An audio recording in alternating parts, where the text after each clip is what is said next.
क्या जवाहर अपनी ही शादी के मंडप से भाग जाएगा? क्या पारस की मोहब्बत रेशम के साथ होने वाला निकाह रोक देगी?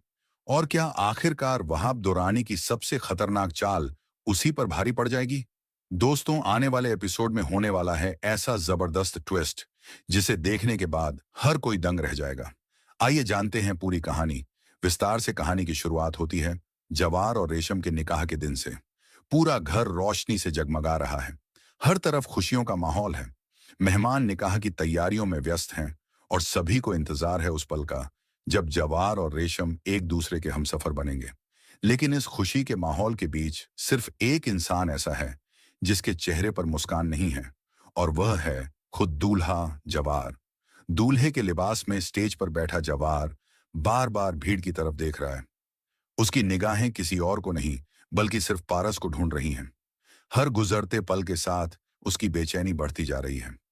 उसे यकीन है कि पारस बिना उससे मिले कहीं नहीं जाएगी, लेकिन पूरे घर में पारस का कोई पता नहीं चलता। आखिरकार जवार मरियम को बुलाता है और घबराई हुई आवाज में कहता है, जाकर देखो, पारस कहाँ है? मुझे वह कहीं दिखाई नहीं दे रही। मरियम तुरंत पूरे घर में पारस को ढूंढना शुरू कर देती है, लेकिन दूसरी तरफ एक ऐसा फैसला लिया जा चुका होता है जो सबकी जिंदगी बदलने वाला है। अपने कमरे में बंद पारस लगातार रो रही होती है। उसकी आंखों से आंसू रुकने का नाम नहीं ले रहे।